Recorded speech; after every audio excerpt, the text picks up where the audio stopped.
The lack of affordable housing is a big problem, but who should fix it? Should developers be forced to help low-income families, or is this a step too far? We find out in this week's episode of Investor Insight on CREWtv. The lack of affordable housing options is a big problem in many cities. Condo developers are being encouraged to include units for low-income families. Is this a positive or negative move for all?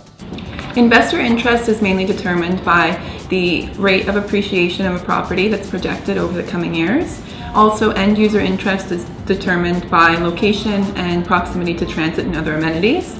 If you include lower income housing as an option in these mixed use developments, you'll have a possible negative stigma attached to the property because of the not in my backyard sort of mentality. However, we need to embrace this in the City of Toronto as more high-rise developments such as Kensington Market, Regent Park, and an example in Liberty Village as well are replacing the lower income housing solutions.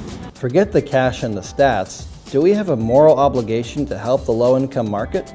Well, I don't think it's a moral obligation just for developers. I think it should be a moral obligation for the city, zoning, and developers to work together to find a way to make it work. And another way to make it happen is maybe to have people work together in buildings and have a building that maybe has, a diverse group of people at different income levels, and maybe the city planning will eat some of the costs for some of the development fees for the lower income units, and maybe still charge them the full pop on what you have to do to develop the units.